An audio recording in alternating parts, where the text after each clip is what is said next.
Good day, Lodi. I'm Laura Skirty. Let's face it, college admission, it can be so confusing. How one author is breaking down those admission myths. That's coming up this hour.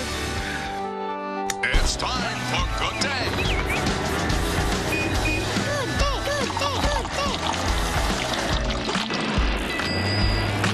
Live from across the valley, this is Good Day.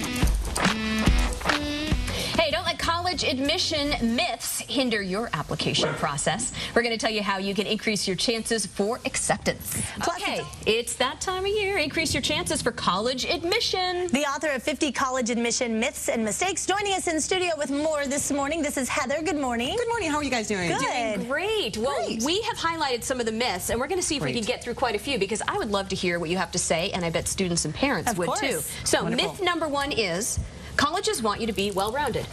Yeah, that's a really common myth that we hear a lot in the media, and parents and students and counselors. And what really they want is colleges do want you to be having a lot of different things that you've done. However, what they want is the word kind of excel.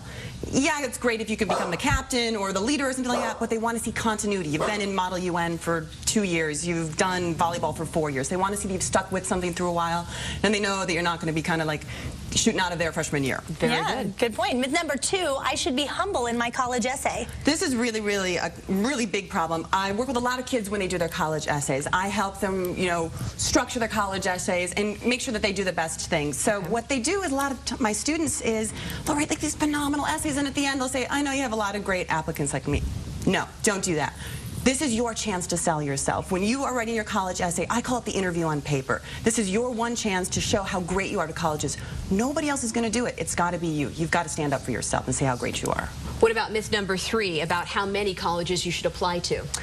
The thing is with, it used to be you could apply to a few colleges and you'd probably get into almost all, if not all of them. That's kind of how it used to be. Right. It's not the case anymore. No. More have become more and more competitive. I know we hear about it all the time, and I know it's a hard thing, but there are more and more competitive colleges, more people applying. So it's a situation where you want to make sure that you have choices. Apply to a broad range of schools. Make sure that you have a broad range, a few schools, and maybe even a couple dream schools, because you never know. College admissions is such a big changing thing these days. So having that big amount is going to help you have those important choices. Yeah, and that kind of takes us to the next myth, myth number four. It's important to go to a big name college. I think a lot of kids wonder this, how important it is to go to that big one. Right. And, everybody has their different opinions on stuff, but really what it comes down to is where you're going to be happy. I mean, this is someplace where you're going to spend the next 4, maybe 5 years of your entire, career, and that's the big thing you're going for. You're trying to find a career. You want to make sure that you're going to be happy. If it's a small liberal arts college that has internship possibilities, go for it.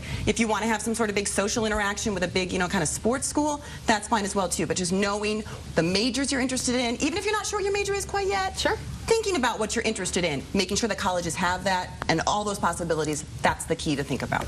Myth number 5 is once rejected, there's nothing you can do to change that. Is that true? It's not. It's not. Now, college admissions, obviously, hugely emotional. Not only is it an emotional thing for parents, but students. I mean, we're dealing with teenagers here. I mean, that's hard, right? Exactly. So, but the thing is, the term that a lot of people don't know about is the term appeal process. Okay. So, say you're rejected at the given college of your choice, but you really feel like you were wrongly rejected. You feel you had the whole package. You had the grades, you had the test scores, you had the extracurriculars, whatever it is.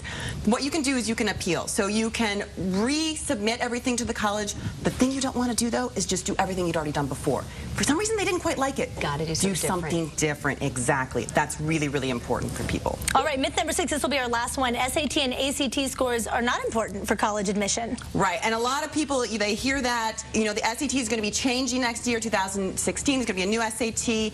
The SAT and the ACT, both extremely popular. People take them. Either one will count. But the thing is that colleges really do count it. And the reason that they count it is it's objective. It's something that colleges can use to compare people from different areas. California, Florida, New York. They need to have that objective thing. That's where the SAT and the ACT comes in. It's really important to do on that. It can really change your chances if you get high scores on that. Heather Chagnon, Gruenbaum. Gruenbaum, got that right. Perfect. 50 College Admissions, Myths and Mistakes is the book. That is some great valuable information. Thank you for joining us. Thank you. Thank you so much, guys. And good luck to all the students out there. I know. Definitely. Applying for that big college.